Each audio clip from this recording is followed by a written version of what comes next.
qu'est-ce qui se passe quand la prédominante subconsciente, donc HPE, yin, prédominante donc de yin, chemine en second?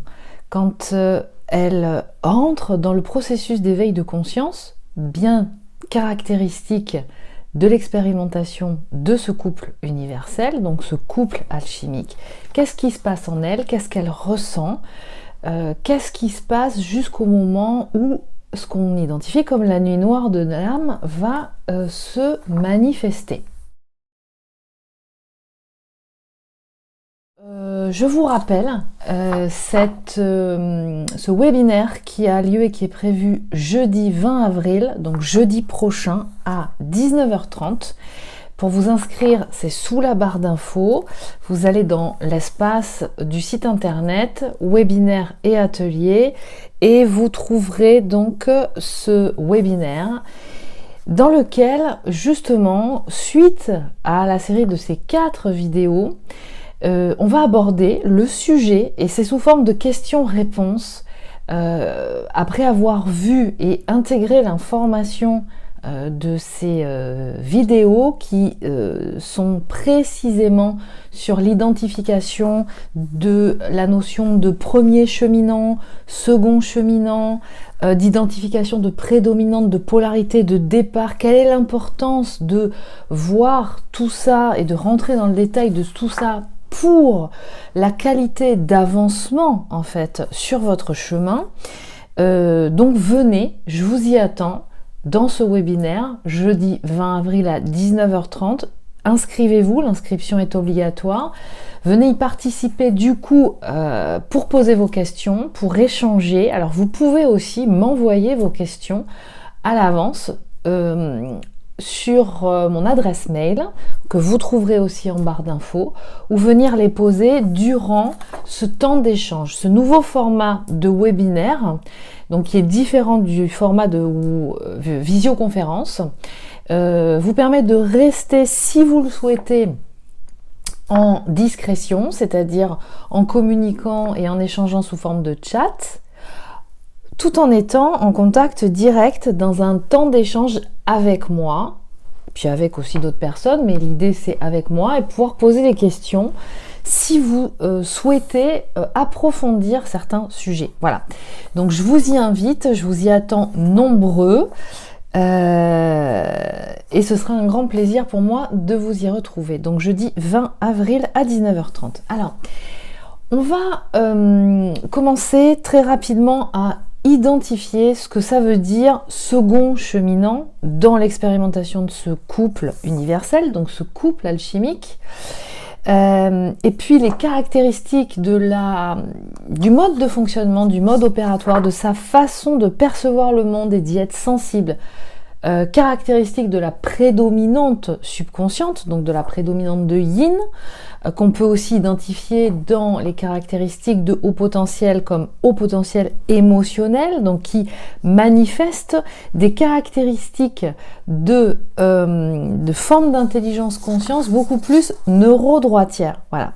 Et puis ensuite, qu'est-ce qui est expérimenté un peu en synthèse, dans les grandes lignes, jusqu'au moment où elle-même va rentrer donc dans la nuit noire de l'âme. Il y a des choses qui sont assez similaires à partir du moment où vous verrez où vous êtes premier cheminant et second cheminant, indépendamment du fait que vous partiez d'une prédominante de polarité, ou subconsciente ou consciente, ou yin ou yang. Donc, comme il peut y avoir des différences qui peuvent aussi opérer dans la façon de ressentir les choses quand on est en fait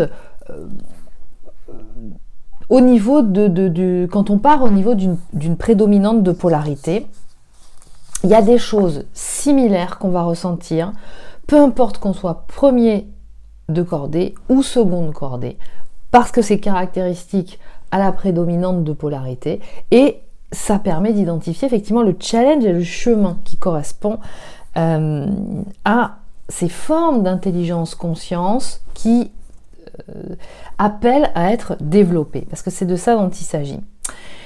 Euh, Déjà, qu'est-ce que ça veut dire être second cheminant? Et je précise que tout ce que je vous communique comme information est issu des témoignages, de l'observation des différentes personnes que j'ai pu accompagner tout au long de ces dernières années qui expérimentent le couple universel, peu importe leur prédominante de polarité. C'est basé sur une observation de nombreuses personnes et non pas de une ou deux personnes identifiées.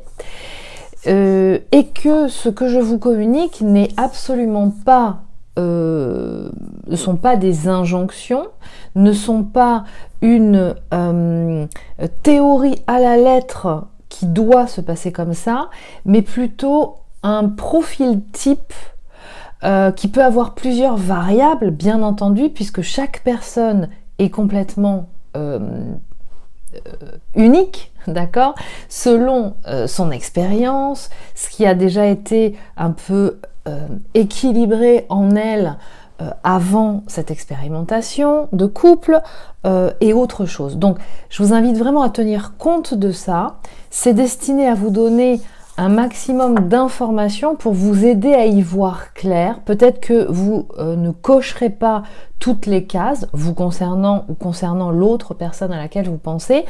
Donc s'il vous plaît, faites preuve de discernement et de créativité aussi. Voilà.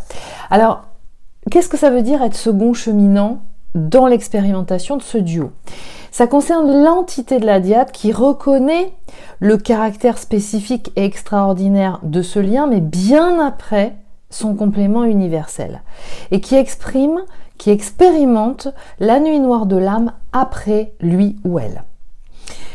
Son cheminement dans le processus d'éveil de l'être à la conscience, puisque c'est ce que ce couple et l'expérimentation de ce duo alchimique donc amène, c'est-à-dire éveil de l'être à la conscience qui est constitué de différentes formes d'intelligence ou de conscience, formes d'intelligence, conscience, même énergie, même signification. À ce moment-là, donc, l'éveil de l'être à la conscience s'amorce lorsque le premier cheminant a atteint un certain équilibre, pas forcément complet cet équilibre, mais ça commence déjà à être développé. Les formes d'intelligence conscience qui étaient un petit peu défaillantes, pas assez investies, on va dire, mieux dit, commencent à être un peu plus investies. Son potentiel va donc commencer à être accompli. Donc lorsque ce premier cheminant, son autre, commence à en être ici, à ce moment-là, son féminin et masculin de l'être sont équilibrés, l'énergie yin et yang intérieure sont peu ou prou investis de façon équitable. Donc, c'est ça, être second cheminant. Alors, qu'est-ce que la prédominante subconsciente va ressentir au moment de la rencontre jusqu'à un certain moment où il va y avoir donc activation et entrée, expérimentation de la nuit noire de l'âme. Donc, je précise que les ressentis peuvent différer en termes de chronologie et en termes suivant qu'il est premier ou second cheminant en prédominante subconsciente, d'accord? Quand la prédominante subconsciente est première cheminante, ou donc première de cordée, elle va très vite identifier le lien affectif, la caractéristique de la dimension profondément affective et donc de couple potentiellement à vivre, d'accord, dans ce duo. Mais même si celui-ci, en fait, cette possibilité de vivre ce couple peut être difficile à appréhender pour elle pour plein d'autres raisons, d'accord? Mais en tout cas, en première cheminante, elle va vouloir aller dans la relation, mais sans pour autant y accéder, et quelque part pour les mêmes raisons, qui fondamentalement participent aux caractéristiques justement de sa prédominante de polarité. Et ce qu'on va voir maintenant, c'est-à-dire quelle est sa façon de percevoir, dans les grandes lignes, hein, bien entendu, l'environnement, le monde, sa sensibilité, son hypersensibilité, ses ressentis, etc. Alors, elle ressent l'intensité du lien très rapidement suite à la rencontre, hein, ou presque même au moment de la rencontre, mais a peur des émotions très intenses qu'il génère ce lien, que l'autre génère en elle.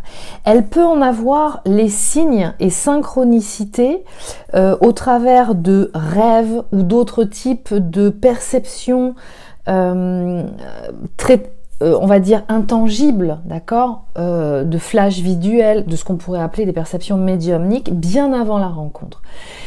La prédominante consciente n'a pas vraiment, ne fonctionne pas avec des flashs de perception médiumnique ou au travers des rêves. Ça peut être par contre après coup de sentir être invité à rentrer en contact avec cette personne qu'elle ne connaît pas, mais que certaines personnes de son environnement l'invitent à rencontrer parce que ah non mais tel que je vous connais tous les deux, ça ne peut que le faire, quoi. Bon, chez la prédominante subconsciente, c'est beaucoup plus par perception spirituelle et émotionnelle qu'elle peut avoir, donc au travers de synchronicité, de rêves et autres types de perceptions, l'annonce de ce qui va arriver. Elle va percevoir de façon intense la puissance énergétique de ce lien au travers donc des intelligences, consciences qui sont les plus développées chez elle, c'est-à-dire spirituelles et émotionnelles. Ce qui va avoir vocation à lui faire prendre conscience d'une part de ses capacités hors normes, justement, à ce niveau-là, qui sont supérieures à la moyenne et que son autre ne maîtrise pas. Et en parallèle de ça, va lui faire prendre conscience aussi des défaillances de ces formes d'intelligence conscience cognitive et typiquement corporelle, physique, de par la déconnexion sensorielle qu'elle opère et qui est générée par son système de protection. D'accord ? Donc ça va arriver bien plus tard. Mais en tout cas, ce qui est clair, c'est que ça génère en elle une intensité émotionnelle qui, dans un premier temps, va être fortement agréable. On va dire ça comme ça. Et c'est ça elle le ressent, ça l'intrigue et ça l'attire. Et donc ça va générer quelque chose de l'ordre de une relaxation, se sentir en confiance. Alors comment elle fonctionne au niveau de son relationnel ? C'est un relationnel plutôt conjonctif. Alors j'étais sur la recherche du mot, de la sémantique, qui était complètement l'opposé ou l'antonyme de élitiste, sélectif, comme selon lequel fonctionne la prédominante consciente. Et je n'arrivais pas à trouver ce mot qui voulait signifier transverse, c'est-à-dire transverse, c'est-à-dire un relationnel de tout le monde est sur le même niveau, plein de gens qui viennent, ça brasse, il y a beaucoup de monde, on peut passer d'une personne à l'autre, rencontrer plein de gens complètement différents. Ça caractérise le relationnel, la tendance relationnelle de la prédominante subconsciente. Donc un relationnel conjonctif, transverse, donc qui met tout le monde en relation, d'accord, et qui se met en relation avec plein de gens. Elle entre en contact sans réelle sélection des personnes qu'elle croise. C'est une personne plutôt timide, mais ça ne se voit pas, et extrêmement sensible aux émotions qui la traversent, sans pour autant être capable de codifier ce processus de ressenti, c'est-à-dire ce qui en est à l'origine de ce qu'elle ressent et de la stimulation sensorielle qu'elle génère précisément et avec laquelle elle n'est pas à l'aise. D'accord ? Donc, elle ne codifie pas, c'est-à-dire qu'elle n'est pas à l'aise avec la relation de cause à effet. Si je ressens ça à un moment donné dans mon corps, je sais d'où ça vient. Voilà, c'est précis, parce qu'en plus je le ressens directement. Sauf que elle, de par son système de protection qui la déconnecte au niveau sensoriel, bah du coup, le réseau sensoriel n'est pas assez développé, donc elle peut couper sur le moment, ne pas ressentir les émotions la traverser, pour en ressentir une fois qu'elle débloque, qu'elle est sortie de la situation. Et à ce moment-là, la connexion sensorielle s'ouvre et elle peut ressentir des inconforts très forts au niveau du corps, mais bien après la situation. Ce qui fait que ça ne lui permet plus de remettre en reliance les tenants et les aboutissants, comme on dit.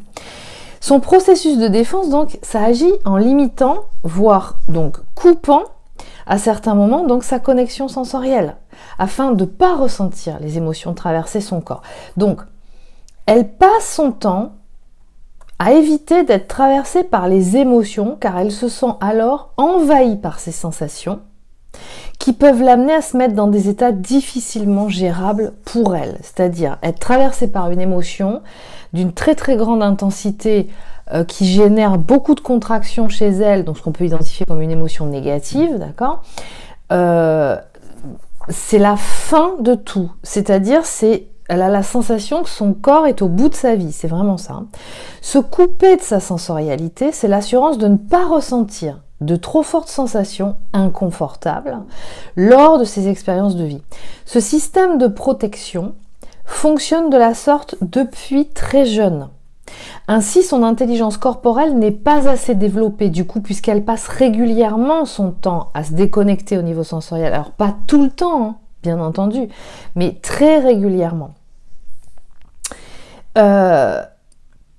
Ce qui a des conséquences sur une partie de son intelligence intellectuelle, donc plutôt identifiée comme cognitive, qui n'est pas assez développée, puisque la connexion sensorielle est souvent bloquée. Ce qui a donc des conséquences sur les applications cognitives qui sont nécessaires au processus d'apprentissage de tout sujet, hein, de tout savoir-faire, de tout savoir-être, qui ne sont pas assez stimulés. Alors c'est pas qu'elle est, j'ai envie de dire, c'est pas qu'elle est bête, c'est tout simplement que des zones de son cerveau n'ont pas été assez stimulées de par les contacts et la stimulation sensorielle. Contact physique, stimulation sensorielle. Voilà, comme on dit d'un enfant que quand il y a un bébé qui vient de naître, il faut vraiment l'avoir en peau à peau, le toucher, le masser pour stimuler ses sens.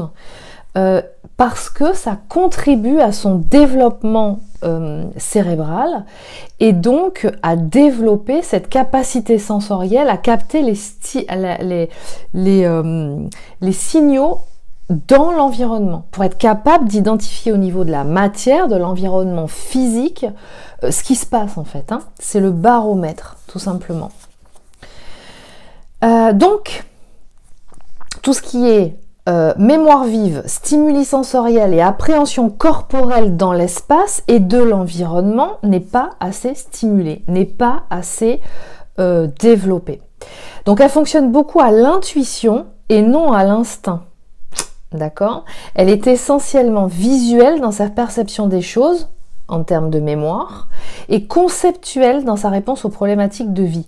Elle a tendance à rester en boucle dans une pensée analytique, donc oui, elle va utiliser des intelligences plutôt neurogauchères, mais parce que de toute façon on ne peut pas faire autrement quand on est en état d'éveil, mais en se limitant au maximum à cette application de la pensée analytique, en remettant beaucoup les choses en boucle. C'est ça, sa perception conceptuelle de la vie.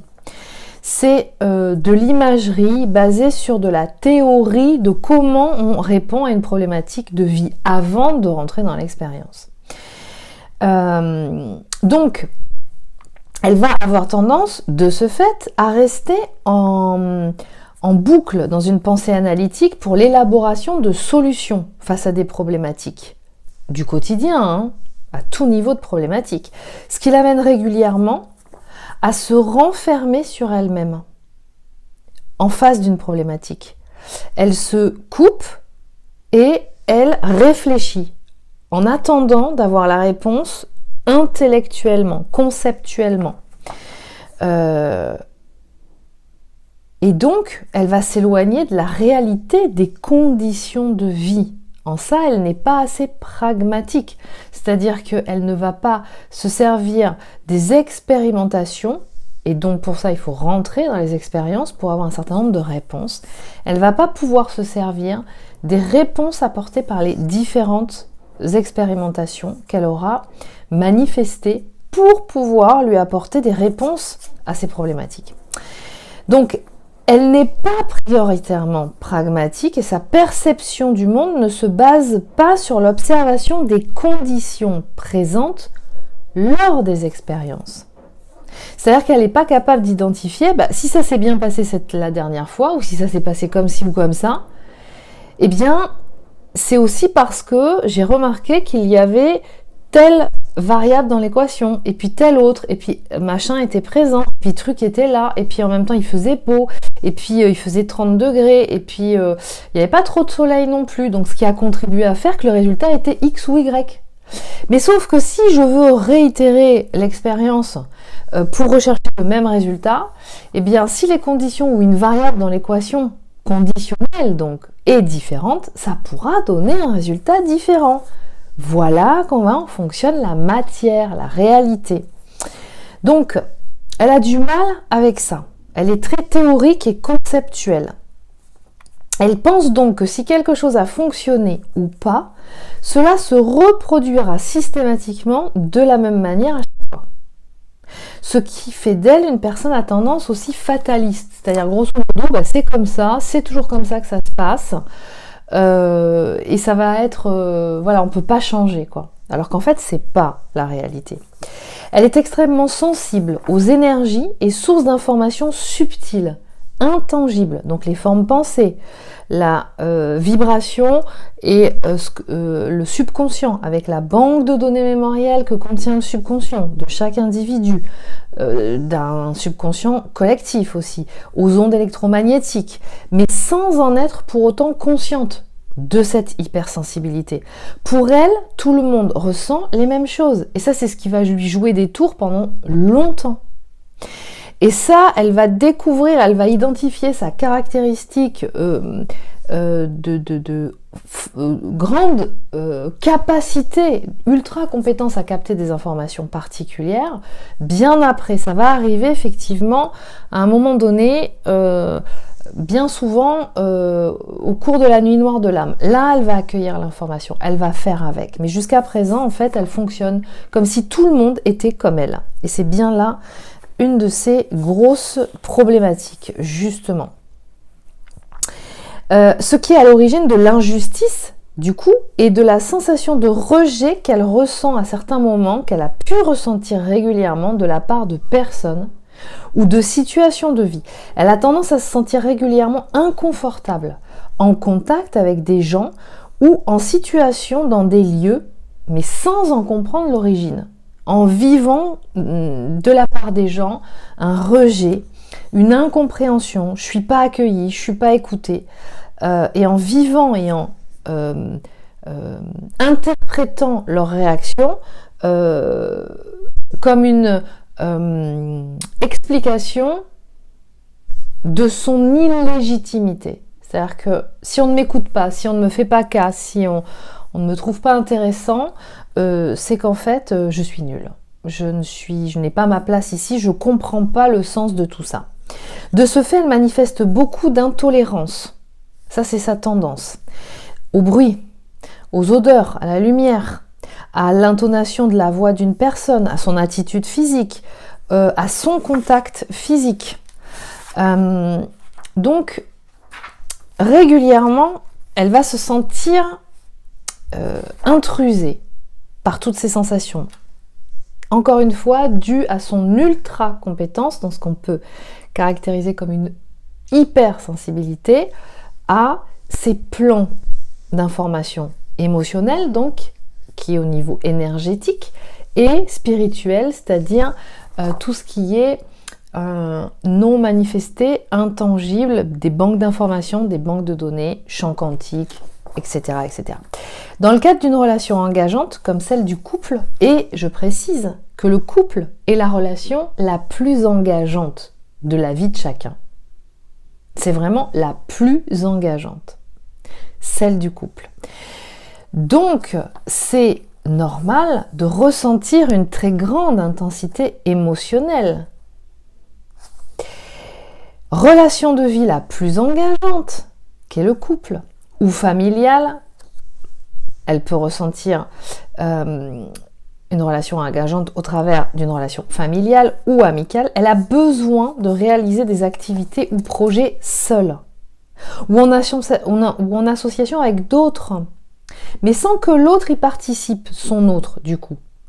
Mais attend par contre de son autre qu'il ou qu'elle l'intègre dans tous ses projets à elle.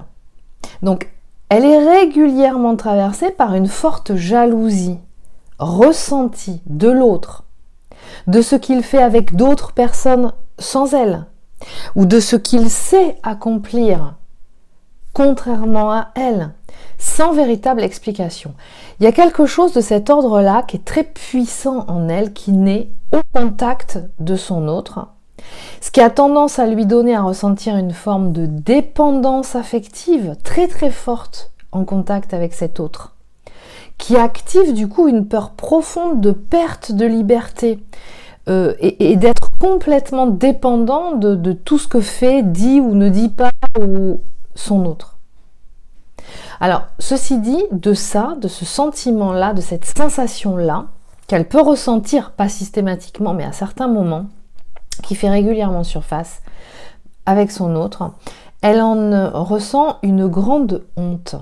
Parce qu'elle peut ressentir l'injustice de cette situation. C'est-à-dire, comment puis-je, et on est bien d'accord, c'est inavouable ça, comment puis-je attendre, vouloir, me sentir rassurée par le fait de vouloir faire tout un tas d'activités sans que l'autre soit là, parce que j'ai besoin de cet espace et je ne veux pas qu'il soit là, parce que sinon il prendrait peut-être trop de place, ou je ne pourrais pas être capable de faire ci ou ça, peu importe, ou je ne veux pas ressentir une trop forte intensité émotionnelle qui me fait perdre tous mes moyens. Et à côté de ça, ne pas supporter qu'elle puisse, ou que l'autre puisse faire la même chose, c'est-à-dire aller expérimenter des situations, des projets avec d'autres personnes sans moi. C'est pas possible d'avouer ça. Et donc c'est insupportable pour elle.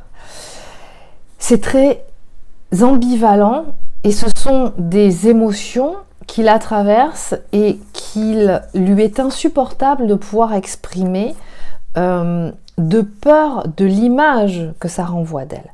Pour s'échapper de ces fortes énergies qui la traversent en contact avec l'autre et continuer de profiter de ce qu'elle lui apporte, donc de tout le bénéfice qu'elle ressent en contact de l'autre, sa solution pour rester du coup en contact physique avec l'autre, sans être traversée par les émotions que lui génère l'autre, donc, va mettre en place une distanciation émotionnelle avec évitement de contact physique lors des rencontres. Il peut y avoir des phases comme ça. Ce sont les phases justement où elle se dissocie.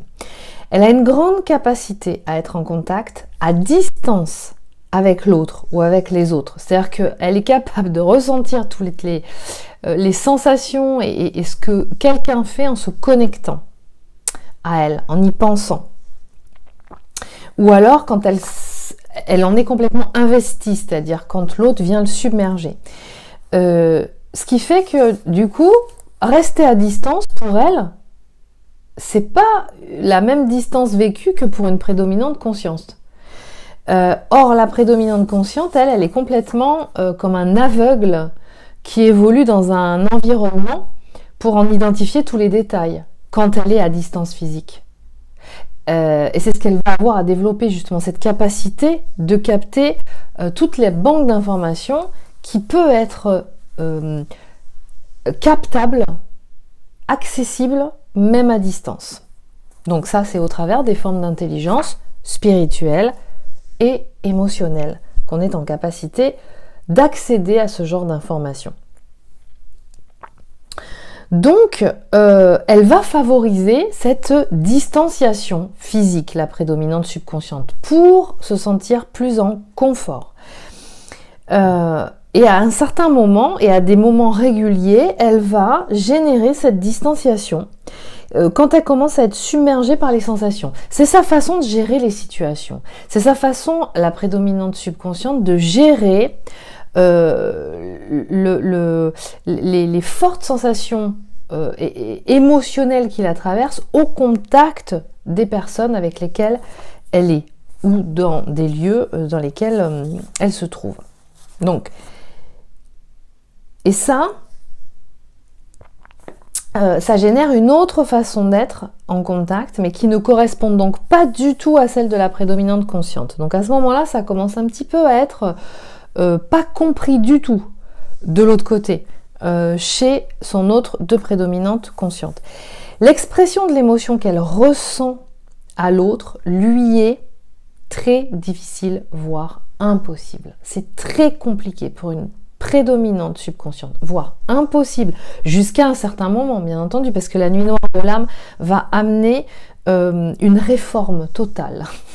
C'est pas les réformes de la retraite, c'est les réformes de toutes les codifications et des blocages involutifs, en fait, ou des mémoires involutives, qui vont permettre une ouverture.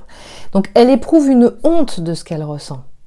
C'est-à-dire, exprimer ce qu'elle peut ressentir, les émotions qui la traversent à certains moments, génère beaucoup de malaisance en fait. Elle se sent pas du tout à l'aise avec ça. Elle peut ressentir beaucoup de honte. C'est exactement comme si elle se mettait nue au milieu d'un rond-point. Alors ce qui est très marrant, c'est que se mettre nue au milieu d'un rond-point, voilà, quelque part ça pourrait presque... enfin, peu importe. Je ferme la parenthèse. L'absence de communication canalisée à ce moment-là fait qu'elle se sent submergée par les sensations. Plexus opprimé et difficulté de respirer. Voilà ce qu'elle ressent quand elle est submergée par une émotion très très forte. À ce moment-là, elle ne peut plus se dégager de ces sensations. Elle ne manifeste pas de positionnement clair dans la situation concernée, c'est-à-dire qu'elle dit rien, elle peut continuer en fait à sourire, à répondre pour tout faire et que la personne se sente pas du tout agressée ou quoi que ce soit, c'est-à-dire que à ce moment-là, c'est un tsunami intérieur qui se passe en elle et elle continue d'avoir une attitude de dire oui et d'acquiescer et d'abonder dans le sens de la personne qu'elle a en face d'elle, de l'interlocuteur qu'elle a en face d'elle. Par contre, pour exploser après, pour avoir le retour de boomerang bien après. Donc, elle ne peut plus se dégager de ces sensations à ce moment-là. Elle est complètement envahie par ces sensations et qui sont ressenties au niveau corporel à ce moment-là. Elle ne manifeste pas de positionnement clair. Incapacité d'exprimer, non, là c'est pas ce que je ressens. Moi ce que je ressens en moi, c'est que c'est pas juste ce que tu me proposes, ou je le sens pas de le faire comme ça, parce que la dernière fois on a expérimenté, c'est pas trop mon truc. Je préférais plutôt dans ces conditions. La communication à ce niveau-là, claire, tangible, n'est pas possible pour elle. C'est bloqué. Et elle ne... elle peut être vraiment envahie aussi par l'importance de ce que peuvent penser les gens à son sujet. Malgré ce qu'elle dit, c'est plus grand en fait, c'est plus fort. Si je dis quelque chose qui ne lui convient pas, qui ne lui plaît pas, derrière, qu'est-ce qui va se passer? Elle va générer une émotion encore plus intense et il va falloir que j'encaisse ça, etc., etc. Mais qu'est-ce qu'elle va penser de moi si je n'y réponds pas de cette façon, si je n'abonde pas en son sens, etc. Alors, vont-ils m'éjecter du groupe? Va-t-elle m'éjecter, me mettre de côté du groupe? Ou peut-être qu'elle m'appellera plus, cette personne, pour me proposer des activités, ou de faire ci, ou de faire ça. Vais-je blesser la personne, etc. Voilà tout ce qui se passe dans la tête d'une prédominante consciente à ce moment-là. L'image qu'elle renvoie aux autres est primordiale, malgré ce qu'elle dit. Malgré ce qu'elle manifeste, moi j'en ai rien à faire, les gens ils peuvent faire ce qu'ils veulent, ils peuvent penser ce qu'ils veulent de moi, je fais ce que je veux, c'est ma vie. En fait, à l'intérieur d'elle, c'est pas du tout ça. L'image qu'elle renvoie aux autres est primordiale. Ce qui l'amène à évoluer tel un caméléon, en face de chaque personne ou groupe dans lesquels elle évolue. Suradaptation permanente. C'est-à-dire que à chaque fois qu'elle va se retrouver en face donc de toutes ces personnes dans ce relationnel conjonctif différentes et qu'elle va adorer rencontrer des univers différents, des métiers, des approches différentes, des gens qui ont une façon de parler, de s'exprimer complètement différente, de s'habiller complètement différente. À chaque fois, c'est comme si en fait elle s'adaptait à l'attitude de la personne, aux pensées, elle s'approprie ça en fait, elle s'adapte complètement. Alors cette difficulté à exprimer ses ressentis génère le problème qu'elle a face à l'autorité. Elle a beaucoup de mal avec l'autorité. Elle ne sait pas manifester son autorité naturelle en soutenant en face de son interlocuteur une argumentation claire de ses choix. C'est-à-dire, non, ce que vous me proposez, ça ne me convient pas. Pour X ou Y raison. La dernière fois, j'ai vu qu'on pouvait le faire de cette façon. Je souhaiterais que ça soit fait de cette façon. Ou quelle est la marche à suivre, du coup, pour que ça soit fait de cette façon? Est-ce que c'est possible? Voilà, entamer une discussion tenue, soutenue, avec une argumentation claire, précise, en face d'un interlocuteur en live. C'est-à-dire, pas après coup, ou pas à distance, forcément par écrit, ou par SMS, ou voilà. D'accord? C'est cette difficulté à maintenir cette posture-là, parce que ça sous-entend être dans son corps, et générer une densité. Le positionnement, ça commence par ça. Et ça, c'est pendant un long moment ce qu'elle a énormément de mal à maintenir, puisque justement, ce système de protection qui fonctionne par dissociation, donc déconnexion sensorielle, distanciation émotionnelle, la même chose, génère en elle une difficulté d'être dans son corps. Okay? Donc il y a une difficulté d'ancrage chez la prédominante subconsciente. Donc voilà d'où provient ce problème qu'elle ressent en face d'une autorité. C'est tout simplement que elle a du mal à maintenir, à soutenir. Donc en conséquence, son relationnel est très ambivalent.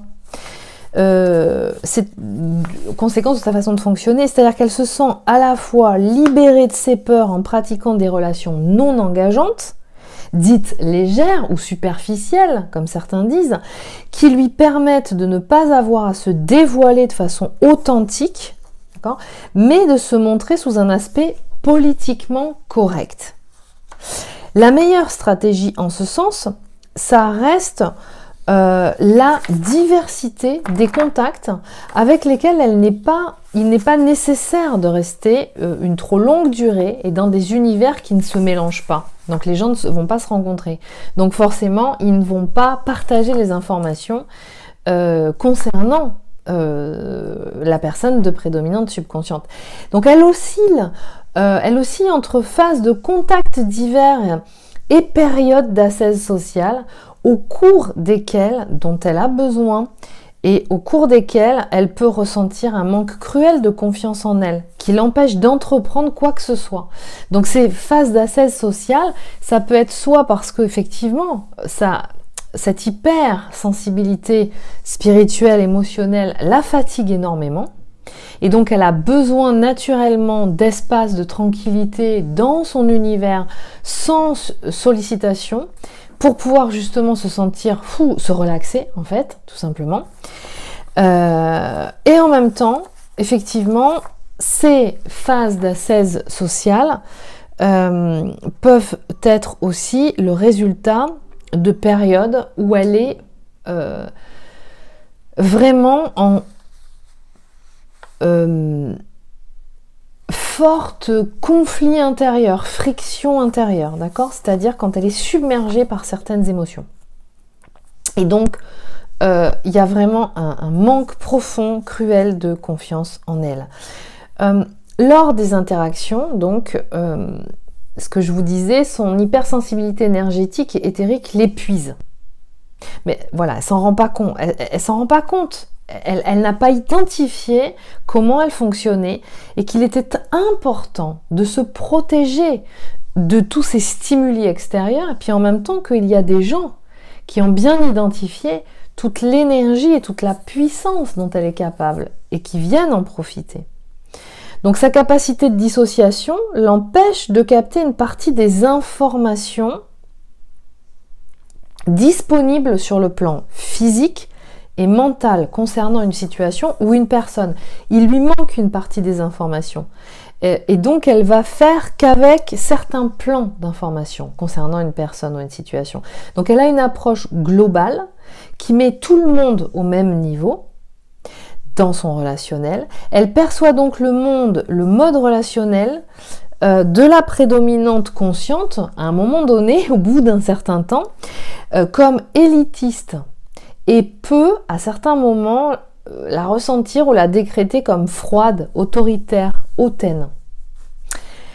Alors, ce qu'on peut identifier aussi comme caractéristique chez la prédominante subconsciente, c'est son immaturité sentimentale. Tout ce que je viens de vous décrire, dans son mode opératoire, son système de protection, ça l'amène à une difficulté à identifier clairement les sentiments qu'elle peut ressentir pour chaque personne. L'amitié, attirance sexuelle ou physique sans le véritable lendemain, relation importante ou passagère, professionnelle ou ce que j'identifie, ce que je nomme de courtoisie.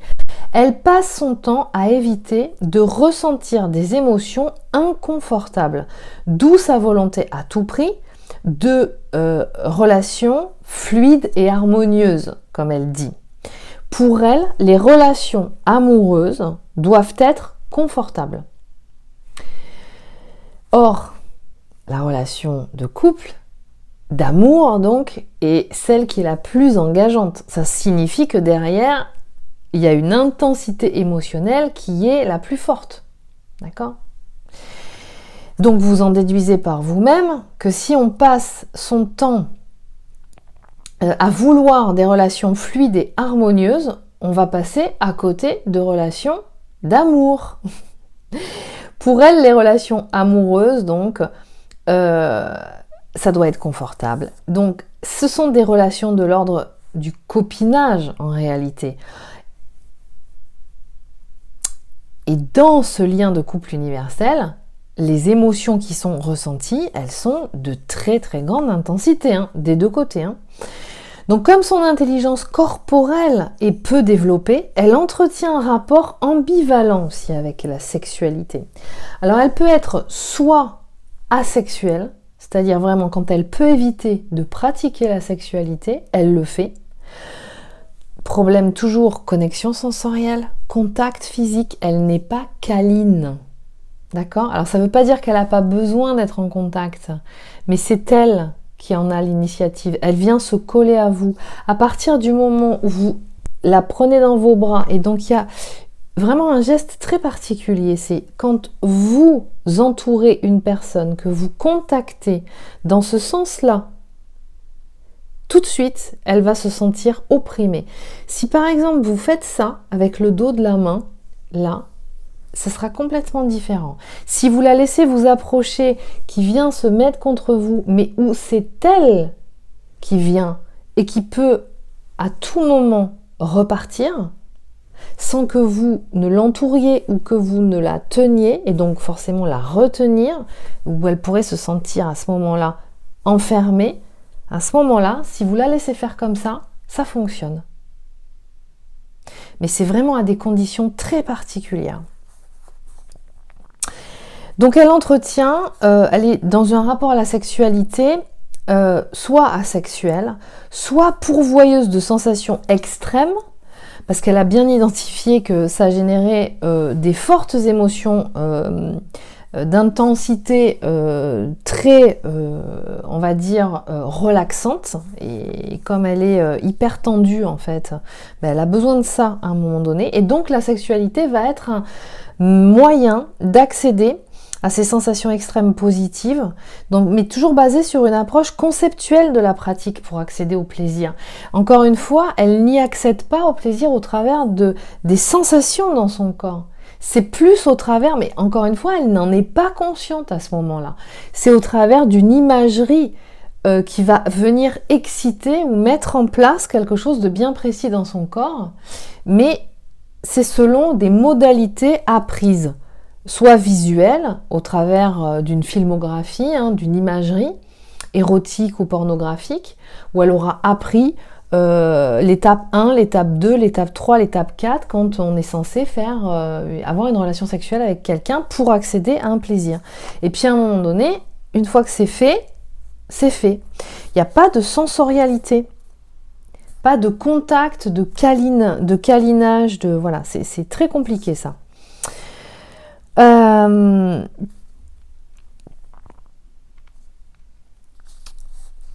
Elle fonctionne de façon très impulsive et se laisse happer par l'énergie d'un partenaire, plus que par sa sensorialité.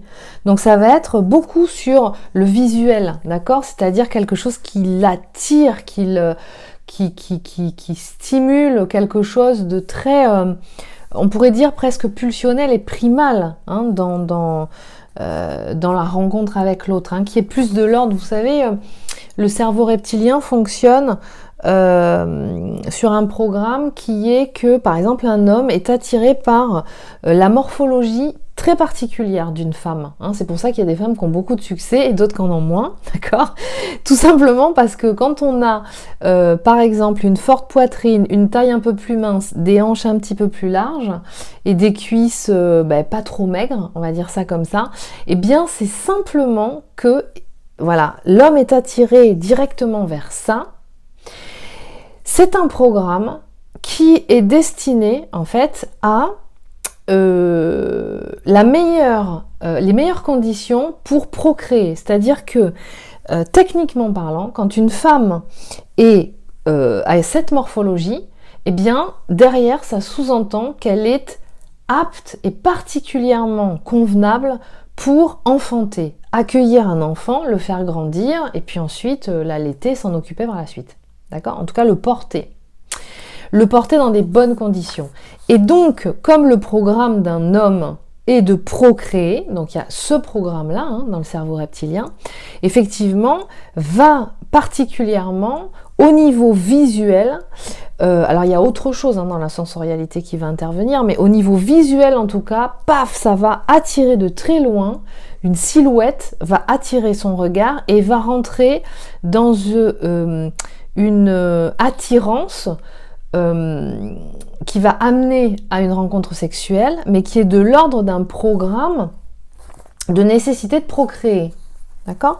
Bon, à ce moment-là, la prédominante subconsciente, elle n'a pas conscience de ça, mais elle fonctionne, elle peut se laisser complètement envahir par ça, et non pas amener et laisser en fait compléter par ces indicateurs sensoriels. Et donc, elle va aller se laisser happer par ce partenaire pour quelquefois le regretter après. Ça lui arrive très souvent. Je ne sais pas pourquoi j'ai fait ça. En fait, il n'y avait rien du tout avec cette personne parce qu'en fait, il va manquer une connivence, une façon de se marrer, une odeur, une façon d'être avec l'autre, etc., qui sera peut-être pas selon les conventions des canons physiques pour procréer ou enfanter, mais qui fonctionneront certainement mieux.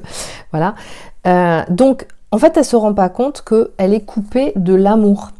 Elle peut à la fois rester tout autant en contact et en lien avec quelqu'un qui, par exemple, ne l'attire même pas physiquement, mais dont elle sent que grosso modo, dans les grandes lignes, on coche toutes les cases de bon, ça se passe bien, on sait vivre ensemble, quand j'ai envie d'un truc, il est là pour me le proposer, ou elle est là pour me le proposer, elle est sympa, elle sort avec moi, on va à peu près aux mêmes endroits, on aime à peu près les mêmes choses, bon, ouais, bah, allons-y, quoi, mettons-nous en couple, hein, parce que finalement, voilà, il n'y a rien d'autre à l'heure actuelle, j'ai pas rencontré de gens, voilà.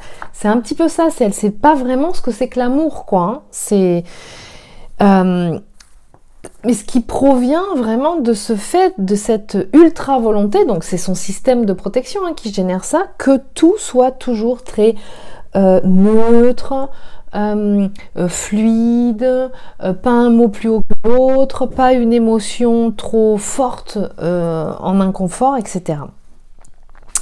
Elle peut avoir tendance, particulièrement les hommes, mais pas que, hein, à consommer des rencontres éphémères. Parce que ça va répondre à cette nécessité qu'elle a de ressentir, de pratiquer la sexualité, de ressentir un contact avec un partenaire et de se sentir aussi valorisée par la situation de couple aussi, hein, d'être en contact avec quelqu'un, d'accord ? Ce que ça peut aussi avoir comme représentation sociale d'être en couple. Donc elle croit que l'amour n'existe pas sur Terre car il idéalise complètement la relation d'amour. Elle attend beaucoup que l'autre lui propose de vivre des expériences à haute émotion positive. C'est-à-dire que grosso modo, faut que ça arrive, quoi. C'est pas elle qui en est l'initiative. Elle croit que ça doit se présenter à elle. C'est-à-dire que si c'est la bonne, tout ça va se présenter à ce moment-là, d'un seul coup, sans qu'on ait aucun effort à faire. Et non, c'est pas comme ça que ça fonctionne. Donc elle attend beaucoup de l'autre qui soit force de proposition. Donc elle croit que ça va se présenter à elle sans qu'elle-même n'ait à créer ou organiser des événements en ce sens, qui vont être justement, qui vont générer des sensations, des expériences positives. Elle a du mal à concevoir l'aspect terre-à-terre d'une relation. En règle générale, elle a du mal avec la matière, avec la terre. C'est ici, tout est gris. Les gens sont pas justes, sont méchants, sont rejetants, ne comprennent rien à ce que je ressens, ne comprennent rien de ce qui est tellement évident pour moi, ne mettre rien en place pour faire que les choses aillent mieux. Et je ne comprends pas pourquoi je suis là en fait. Voilà. Donc tout ce qui est terre à terre dans une relation, dès qu'on commence à parler de panière à linge sale, ou pas parler, mais de vivre la panière à linge sale, d'accord, ce qui est vécu au quotidien, hein. Les moments de banalité quotidienne, hein, c'est-à-dire quand on se lève le matin, qu'on n'a pas forcément une super bonne haleine, ou qu'on n'est pas forcément super bien peigné, ou que le pyjama n'est pas forcément la dernière génération, les périodes de fatigue, hein, le moment où on a un gros rhume, on a le nez tout rouge en patate comme ça, on est fatigué, on n'est pas vraiment au mieux de son aspect physique ni de sa forme. Et là, quand ça commence à rentrer là-dedans, quand on commence à expérimenter ça, c'est très compliqué pour une prédominante subconsciente, c'est-à-dire qu'elle peut interpréter comme un signe que ça ne fonctionne pas, que ça n'est pas la bonne personne. Ensuite, il y a vraiment une notion chez elle de perfectionnisme exigeant. Elle a une grande facilité à percevoir l'idéal d'une situation aboutie et l'orientation à prendre pour y accéder. Ce qui lui confère des qualités reconnues de visionnaire et de précurseur dans les domaines qu'elle pratique, si elle pratique des domaines. Si elle est un peu trop diffuse, ça va être un petit peu compliqué. Son approche très conceptuelle de la vie lui joue régulièrement des tours quant à la mise en œuvre de ses perceptions, aussi géniales soient-elles. Difficile de réaliser à l'identique dans la matière. Cause en est son manque d'expérience des codes de la matière dû à son manque d'ancrage et sa difficulté de connexion sensorielle. Elle a tendance à s'entourer de personnes du coup qui sont capables de manifester cette mise en œuvre à sa place. Et elle s'arrange pour avoir des personnes qui vont manifester à sa place. Donc là, j'attire votre attention sur le fait que du coup, à un moment donné, quand elle va rentrer dans ce processus d'éveil de conscience, il ne faudra plus qu'elle s'entoure de personnes qui manifestent à sa place et qu'elle ne demande plus à son hôte de manifester à sa place. Parce que son challenge à elle, c'est justement de rentrer dans l'expérience pour intégrer les codes de la matière. Donc c'est à elle de manifester clairement dans la matière. Cependant, ça n'est pas toujours possible. Donc, et ça ne contribue pas à développer son pragmatisme. Le fait qu'elle manque d'ancrage, du coup. Il s'agit d'adapter au mieux dans la matière les informations qu'elle perçoit. Et c'est ça qu'elle a du mal à saisir. Ça n'est pas pile poil comme je l'ai perçu. Voilà. Intégrer et faire avec ce qu'il y a et le langage de la matière, c'est important. Et ça demande de la pratique. Cette tendance à l'idéalisation l'amène à se désespérer très facilement et rapidement à l'étape de la réalisation, si tout n'aboutit pas d'un seul coup. Donc elle a du mal à persévérer et fournir un effort constant et régulier en général. C'est une sprinteuse, c'est pas une coureuse de fond, alors que la prédominante consciente est plutôt une coureuse de fond et pas forcément une sprinteuse. À certains moments, ça peut changer, mais bon. Ensuite, autre indication très importante, caractéristique chez la prédominante subconsciente, c'est une connexion au plan subtil extrêmement présent. Elle manifeste et comprend une communication intangible. C'est-à-dire que les suggestions et émissions de formes pensées sont évidentes pour elle. Mais attention, pas chez la prédominante consciente, au début de l'évolution, au début du parcours. L'expression d'un langage écrit, oral et comportemental clair reste trop intrusif, d'une part, pour elle, mais en plus, elle peut en avoir une interprétation subjective de la sémantique, des mots. C'est-à-dire que vous pouvez, dans certains cas, pas systématiquement, mais sur certains mots, vous pourrez observer que la définition qu'elle a associée à un mot n'est pas réelle. Ce n'est pas la définition du mot. Alors je vous rappelle qu'en fait une sémantique c'est très clair, c'est-à-dire qu'il y a un dictionnaire. Et donc un mot, dans le dictionnaire, il y a sa définition. Voilà. Et c'est communément admis par tout le monde. Et en fait, ça fait partie de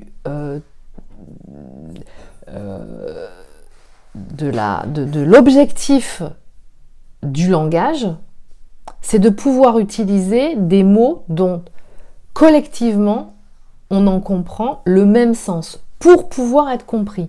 Donc déjà au niveau de la communication dans la matière, il y a quelque chose quelquefois, c'est très subtil à certains moments, c'est pas sur tous les mots, mais qui n'est pas tout à fait ajusté, mais dont elle n'a pas conscience en fait. Elle perçoit la vie au travers des intelligences consciences qui sont les plus développées chez elle, c'est-à-dire spirituelles, émotionnelles. C'est très approximatif. Elle va avoir du mal à rentrer dans des informations de lecture très assidue, d'aller chercher des informations, par exemple sur un même sujet, dans différents endroits, pour faire des comparatifs, des comparaisons, pour établir des points communs, des choses qui sont un peu différentes, etc. Elle a une approche très globale, très flou, qui a vocation et qui a bénéfice à être très rapide. Mais le problème, c'est que quand on va rentrer dans le détail précis de quelque chose, c'est là que ça va commencer à être problématique pour elle. Donc, elle est dotée d'une intelligence, conscience spirituelle très développée, sa connexion cosmique et son baromètre pour jauger l'environnement.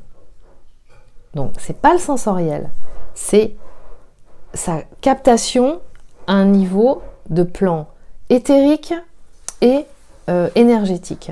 Donc, son rapport au monde, il est très relatif à ces plans-là. Donc, elle ressent toutes les formes, pensées et énergies présentes en chacun, mais ne sait pas s'en couper. Ce qui peut l'amener à ressentir que l'autre ment lorsqu'elle lit facilement dans ses pensées, d'accord, et qu'il exprime tout autre chose. Donc ça c'est un problème hein, à gérer chez elle, hein, d'accord.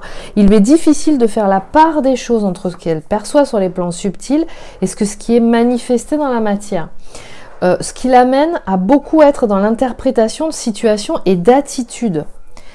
Elle prend les choses personnellement et s'en sent blessée. Par exemple, le cas typique, elle est avec quelqu'un dont elle sent tout de suite les émotions qui traversent cette personne en elle. Elle sent tout de suite que la personne n'est pas bien. Qu'elle sent la tristesse de la personne ou la colère par exemple de la personne, peu importe, quelle que soit l'émotion qui la traverse. Elle le sait, elle le lit, pour elle c'est d'une évidence hallucinante. Et là, elle pose la question à la personne, mais ça va, tu te sens bien ? Ça va, si tu veux, on peut reporter notre entrevue ou on peut remettre ça à un autre moment ou je peux venir te voir si tu veux ou voilà. Pour parler si tu as envie, etc. Et la personne en face lui dit non, ça va très bien, ça va, non, on peut continuer à faire ce qu'on fait. Bon, à ce moment-là, quand l'autre en face lui dit non, ça va très bien, alors que elle a une autre indication, pour elle, c'est qu'elle lui ment, c'est mentir. Donc il y a quelque chose d'une forme d'une injustice et d'une trahison. Tu n'es pas en train de me dire la vérité.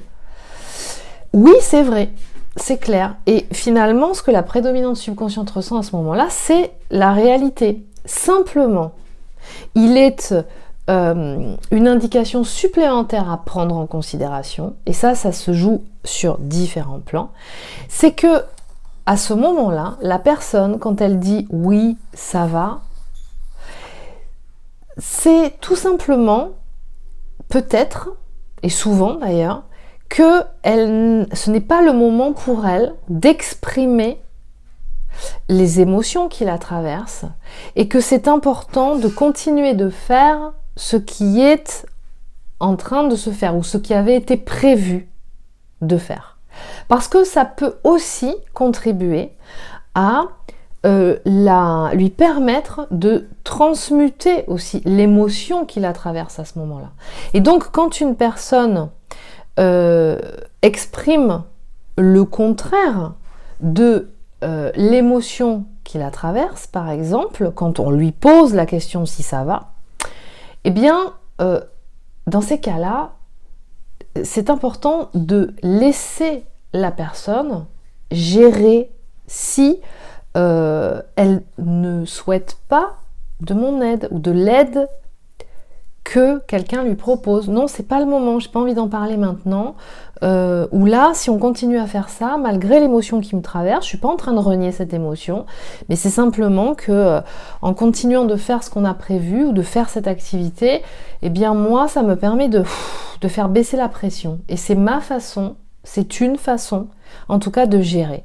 Et je suis pas en train de te mentir, à proprement parler. Alors oui, c'est mensonge dans le sens où tu ne me dis pas directement ce qui se passe et ce qui se ressent. Mais ce qui est important d'intégrer, et ce que la prédominante subconsciente a du mal à intégrer, puisqu'elle ne sait pas codifier, elle n'a pas les codes non plus de comment on est quand on est en société ou en collectivité. C'est qu'en fait, à ce moment-là, on ne va pas exprimer d'un seul coup et se laisser traverser par son émotion, parce que du coup, on va la diffuser encore à tout le monde autour de soi. Et dans ces cas-là, ce qui peut être le mieux à gérer, c'est de le gérer par soi-même. Et donc, de pouvoir continuer à être courtois avec les gens autour, ou de continuer à exprimer tout simplement le fait de continuer à être dans quelque chose qui est déjà mis en place. Voilà. Intégrer que c'est la façon pour cette personne de faire baisser la pression intérieure et de ne pas se laisser envahir par l'émotion, tout en l'accueillant. Je m'en sens traversée et en même temps, le fait de continuer à parler, de faire ce qu'on a à faire, finalement, ça m'aide aussi à la transcender et à être traversée par cette émotion. Je garde un ancrage. Voilà ce qui se passe dans ces cas-là. Et donc à ce moment-là, le fait de se mettre, de ne pas forcément diffuser, raconter toutes les sensations qui me traversent au moment où ça me traverse quand l'émotion est là, c'est aussi, ça peut être aussi une façon de respecter l'environnement pour ne pas communiquer toute cette énergie. À ce moment-là, c'est à moi de la gérer. Je suis responsable de la gestion de cette énergie. C'est ça qui se passe. À ce moment-là, la prédominante subconsciente, elle saisit pas ça de cette façon, en fait. Donc c'est ce qui l'amène à être dans l'interprétation de situations et d'attitudes. Elle prend les choses, à certains moments, personnellement et se sent blessée. Et alors là, ça peut être très intense. Alors, quels sont les ressentis avant la nuit noire de l'âme de son côté? Les grandes caractéristiques de ce qu'elle va expérimenter suite à la rencontre, c'est que d'abord, en fait, en tant que seconde cheminante, elle ressent très rapidement une très grande attirance vers son autre, de prédominante consciente. Une attraction énergétique vers sa polarité complémentaire qu'elle reconnaît assez vite comme spéciale. Il y a quelque chose de très particulier là quand même. Mais elle se sent très attachée à l'autre très rapidement et se sent en même temps submergée par les émotions générées par l'énergie activée entre les deux. L'autre va venir la toucher comme jamais elle ne l'a permis jusqu'à présent. Ce qui va très vite la faire se sentir en danger. Ça va arriver très bientôt, ça. Puisque la manifestation de son système de protection, donc l'ego, s'exerce au travers de la distanciation émotionnelle. Ensuite, deuxième phase, elle va se manifester assez régulièrement auprès de son autre, donc au quotidien ou hebdomadaire, en la sollicitant via des messages écrits, les réseaux sociaux, par mail, ou selon les modalités de communication. Donc, elle communique, elle est au téléphone, elle échange souvent, et elle diffuse les émotions et les informations vers l'autre, mais sous forme de geyser, quoi. Ça fuse. Mais le problème, c'est que sans le savoir, elle communique en rediffusant, c'est exactement ce que je viens de vous décrire précédemment, les émotions et les énergies qui sont associées à ces émotions. Et avec des informations assez basses qui la traversent, quand elle a du mal à garder les bons souvenirs. Elle a du mal à se souvenir des bons souvenirs d'une expérience. Donc, ce côté un peu défaitiste qu'elle peut avoir face à la vie. Donc elle transmet tout ça aussi à l'autre. Mais elle se sent naturellement en confiance avec elle et elle se sent bien dans cette relation, donc son corps se relâche totalement. Elle la vit sans projection d'engagement, en fait, cette relation, à ce moment-là. Alors, il peut y avoir déjà contact et relations sensuelles et sexuelles, ou pas d'ailleurs, sans définition de sa qualité, sans cadre précis, c'est-à-dire on est ensemble, on est en couple ou pas, il n'y a pas vraiment d'identification de on est en couple, même s'il y a eu une relation sensuelle. Il y a en tout cas, c'est pas précis, en mode amitié, amoureuse, avec ou sans sexualité, jusqu'au moment où là, il va y avoir vraiment une évidence d'engagement, et là, il va y avoir quelque chose qui va se passer en elle. Elle sait reconnaître les signaux d'une relation avec une personne importante. Mais ça n'est pas que de l'amitié ou de l'ordre d'une relation sexuelle uniquement. Le truc, c'est que là, elle se sent complètement submergée par toutes les émotions que ça génère. Et ça génère une peur, mais hallucinante en elle. Donc, elle perd tous ses moyens en présence de l'autre. Mais vraiment. Elle peut balbutier, elle peut se sentir pas comme aussi habituée qu'avec les autres. Donc voilà. Donc à un moment donné, elle va ressentir cette intensité émotionnelle la submerger, donc à son contact. Et ça commence à réveiller de profondes peurs qu'elle ne s'explique pas. Donc elle est bombardée par des perceptions au quotidien concernant l'énergie de l'autre.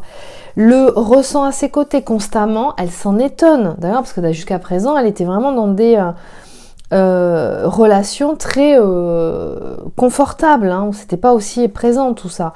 comme elle a peu ou moyennement développé ses intelligences cognitives, elle est submergée par tout un tas d'informations de l'autre, à distance.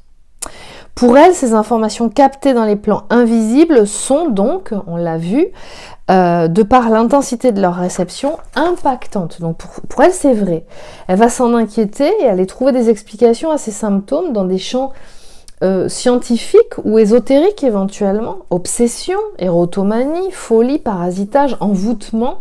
L'autre est en train de faire quelque chose sur moi.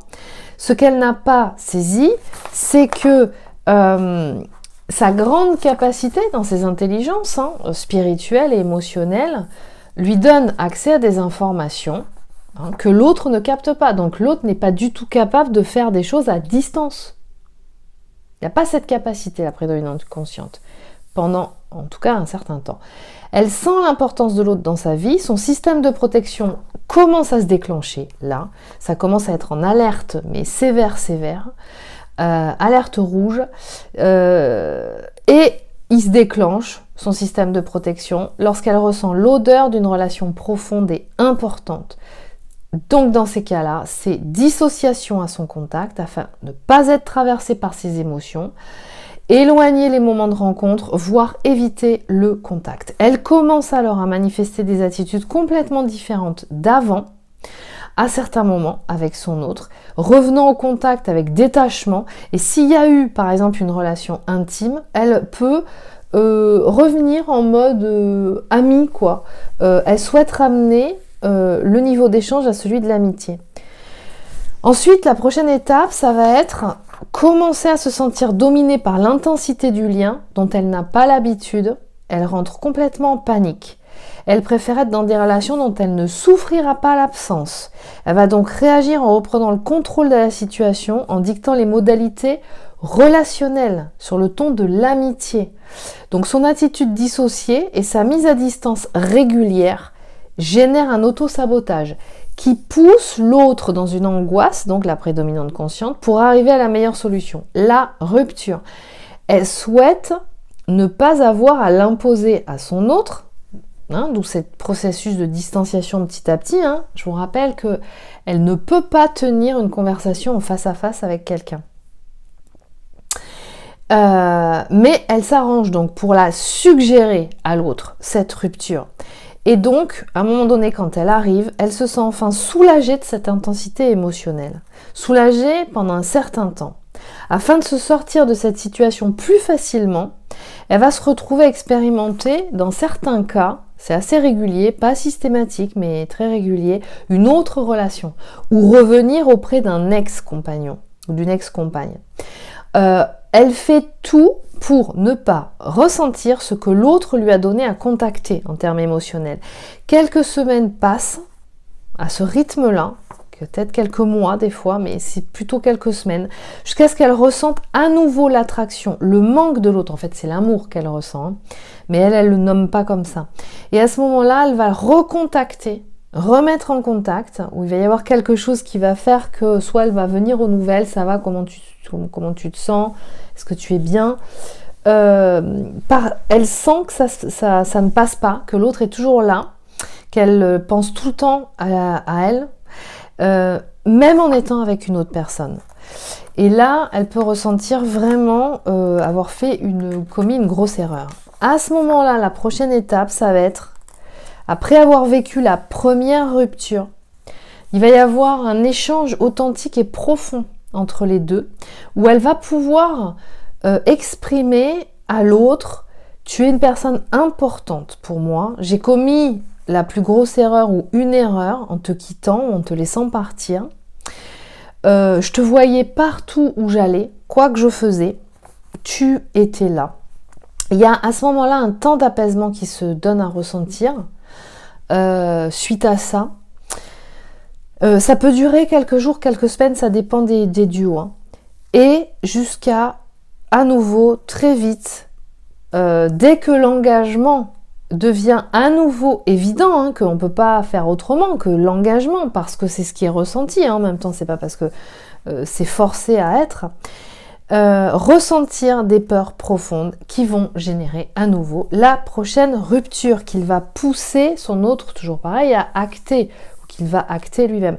Mais du coup, ça peut être, c'est pas forcément en allant dans une autre relation, mais ça peut être ça va pas, c'est moi qui vais pas bien, je suis pas prêt pour ça, j'ai encore plein de choses à travailler en moi, je sens que je suis pas prête, voilà, des choses de ce type-là. Hein, vous pouvez, qu'il peut y avoir en discours en face, mais tout simplement parce que c'est quelque part c'est la réalité, c'est-à-dire que il y a une intensité énergétique à l'intérieur enregistrée qui demande comme un volcan à jaillir.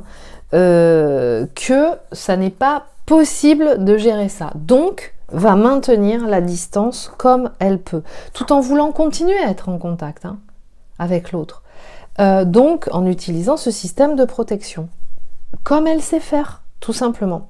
Donc, il peut y avoir plusieurs allers-retours. Ça dépend des couples, encore une fois. La deuxième rupture peut être l'initiation de l'étape de la séparation, mais il peut y avoir plusieurs allers-retours qui peuvent durer des mois, des années, jusqu'à ce qu'il y ait une rupture, ou quelquefois plusieurs ruptures de quelques mois. D'accord ? Et c'est pas forcément une grande rupture de plusieurs mois, de plusieurs années. Ça dépend des duos, ça. C'est vraiment pas théorique, ça, pour le coup. Les fameux allers-retours jusqu'au jour, donc vraiment, voilà, où il y a une séparation.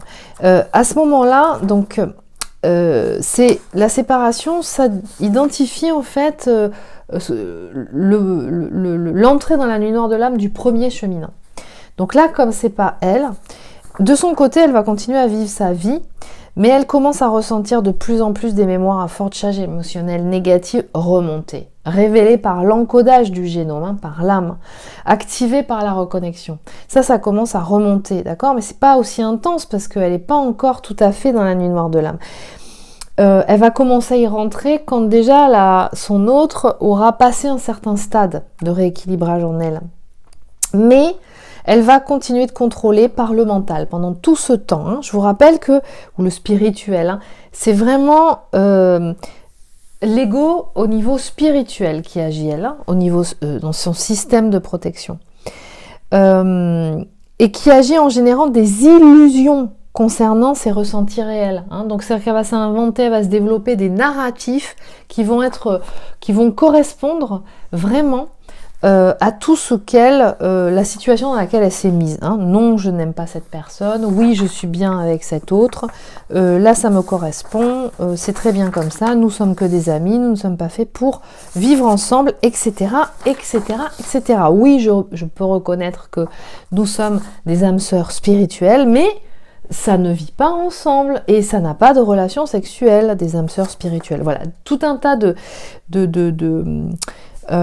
d'explications de ce genre qui peut se mettre en place, d'accord, et venir la conforter. Donc l'ego spirituel, vraiment, il est très créatif chez la prédominante subconsciente. Et il y a vraiment un contrôle qui ne paraît pas en apparence, mais qui est très puissant et très fort. On parle beaucoup du contrôle de la prédominante consciente, mais chez la prédominante subconsciente, c'est vraiment très, très fort. Et cette période de contrôle de la prédominante subconsciente, elle peut durer vraiment un certain temps, où elle peut s'engouffrer dans une relation avec une ou plusieurs personnes, d'autres personnes, parce qu'elle a une peur bleue de ne pas être à la hauteur avec cet autre. Voilà. C'est vraiment la peur, puisqu'elle se sent complètement démunie en face de cet autre, de se révéler telle qu'elle est. Elle se voit de façon complètement imparfaite et que l'autre puisse partir choisir quelqu'un d'autre après qu'elle se soit révélée à elle. Voilà, ça c'est quelque chose qui est juste insupportable pour elle. Alors, tout est fait pour passer à autre chose, c'est-à-dire pour oublier, tout en restant en contact. Ça peut être, alors, elle peut se tirer une balle dans le pied, la prédominante subconsciente, en, par exemple,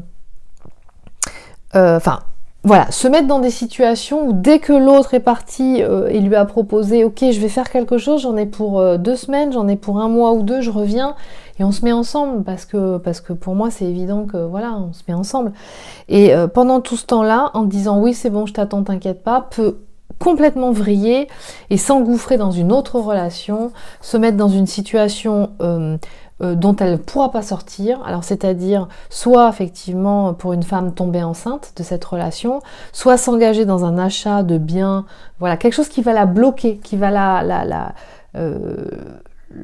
l'engager quelque part, mais ailleurs en fait, voilà. Pour se retrouver dans une situation voilà, qui n'était pas du tout ce qu'elle souhaitait en fait. Hein. Et là, à ce moment-là, la nuit noire de l'âme va se donner à expérimenter. Alors, chez elle, la nuit noire de l'âme, attention, ça c'est la caractéristique d'une prédominante subconsciente, c'est par la manifestation, vraiment marquée par la manifestation de souffrance physique, de douleur et de blocage dans le corps, qui va l'amener à développer en elle les formes d'intelligence conscience corporelle et cognitive, d'accord ? La manifestation de son système de protection, donc c'est son contrôle, sa forme de contrôle, opère sur le psychique et l'énergétique. Donc la manifestation ou la coupure des informations émotionnelles ou spirituelles. C'est comme ça qu'il agit son contrôle. La nuit noire de l'âme va donc agir en la poussant à accéder à d'autres plans que éthériques et énergétiques par l'absence, afin qu'elle sache, l'absence de connexion, afin qu'elle sache identifier les manifestations dites tangibles. C'est-à-dire le corps, l'expression orale et écrite, les processus intellectuels logiques, pragmatiques, les codes de la matière. Voilà. Donc je vous rappelle, les problématiques avant le rééquilibre interne des polarités, hein, du masculin et du féminin de l'être, ou du yin et du yang en soi, concernant la prédominante subconsciente, c'est un profil d'attachement ou relationnel qui est évitant, à caractère évitant. C'est-à-dire un système de protection manifesté par une mise à distance émotionnelle, qui lui évite de subir l'intensité des émotions potentiellement ressenties au travers des expériences. Mise à distance des autres par déconnexion sensorielle. Reste dans une communication en surface, par suggestion, mais ce qu'il faut dire ou faire dans les situations, elle le sait, d'accord ? Réflexion analytique et conceptuelle de l'environnement. Passe sa vie à expérimenter, passe sa vie à éviter d'expérimenter ou expérimenter l'évitement, ça marche aussi, afin de ne pas être traversé par ses émotions. Donc, d'où son manque d'ancrage. Donc, communication par suggestion ou télépathique, elle amène l'autre à manifester à sa place, elle se sent traversée, imprégnée par l'autre, qui est vécu comme un viol ou de la manipulation. Elle parle beaucoup de manipulation, hein, la prédominante subconsciente. Hein. Le mensonge, c'est de la manipulation pour elle. Voilà, mais en fait, ça, c'est vraiment... Ça vient de cette problématique de ne pas avoir accédé à tous les plans d'information, à toutes les consciences. Il lui manque des infos. Difficulté de discernement dans ses perceptions spirituelles et émotionnelles qu'elle peut prendre pour argent comptant, hein, sans capter les différences de plans avec la matière, exactement. La matière ne corrobore pas forcément avec les informations captées dans l'intangible. Et une connexion sensorielle qui n'est pas assez développée pour la captation des informations importantes. Hein, c'est pour elle... Du coup, c'est assez flou, tous les chats sont gris. Voilà. Et d'ailleurs, ce qui fait qu'elle ne distingue pas toutes les différentes intensités, d'accord, les différents reliefs, les différentes nuances. Et ce qui lui donne un ressenti de la vie assez morose. Et c'est là où seuls les événements à très grande intensité pourront la satisfaire en fait. Hein.